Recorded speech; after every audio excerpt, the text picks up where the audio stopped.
C'est à Mama Natuzza que des âmes de défunts apparaissent jusqu'en 1960. Loin d'être de l'occultisme, les morts transmettent des messages à cette mère de famille afin de rappeler aux vivants la réalité de ce qu'il y a après la mort. Surnommée la Madre Pia en référence à Padre Pio, Natuzza vit des expériences mystiques similaires intenses. Bilocation, vision, stigmate.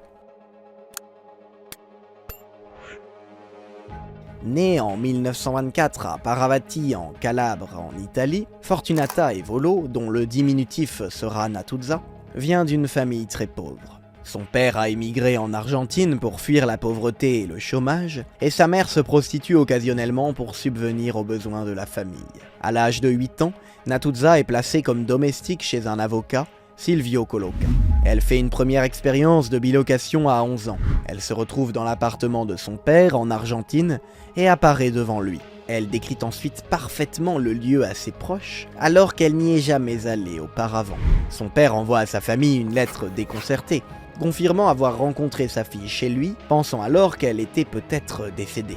À partir de juin 1939, Natuzza commence à entrer en contact avec des défunts qui lui apparaissent de manière sensible. Une de ses premières apparitions a lieu dans la maison de Maître Colocca. Dans une de ses chambres, elle voit 3 personnes assises sur les lits qui lui disent qu'elles sont décédées. Elle leur demande leur nom, et lorsqu'elle les annonce à Maître Colocca, celui-ci est stupéfait. 3 personnes de sa famille portant ces noms sont décédées. Natuzza n'a aucun penchant pour l'occultisme. Les apparitions de morts, suivies la plupart du temps par celles de Jésus et de Marie, s'imposent à elle. Ses communications avec les défunts illustrent pleinement la communion des saints enseignée par l'Église catholique. Natuzza reçoit les messages des défunts, soit par l'intermédiaire de son ange gardien, soit directement la voix du disparu prenant parfois la place de sa propre voix. Les morts sont alors reconnus par les vivants concernés. Il s'agit souvent d'avertissements visant à rappeler aux vivants de vivre en fonction de l'éternité qui les attend. D'autant plus que Natuzza est capable de connaître l'état spirituel dans lequel se trouvent les morts qui lui apparaissent, paradis, enfer ou purgatoire.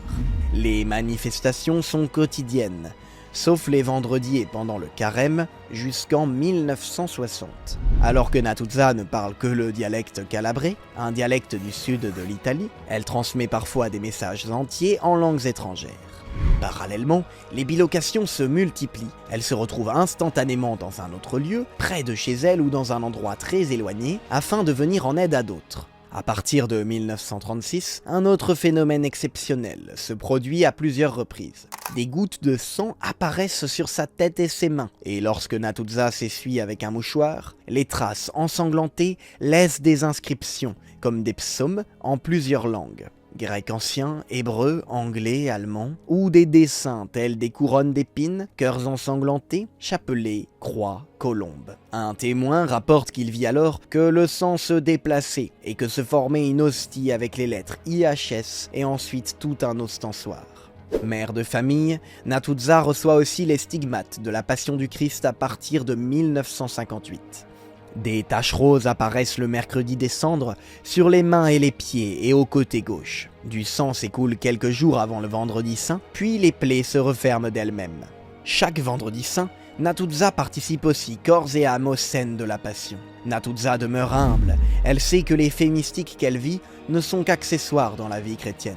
L'essentiel étant l'intimité avec Dieu. Sa vie mystique confirme toutefois que le mariage est une voie de sainteté lorsqu'il est vécu sous le regard de Dieu. Natuzza rend son âme à Dieu en 2009. 30 000 personnes, venant d'Italie et d'ailleurs, assistent à ses funérailles, dont 5 évêques et près de 1000 prêtres. Sa cause de béatification est introduite en 2019.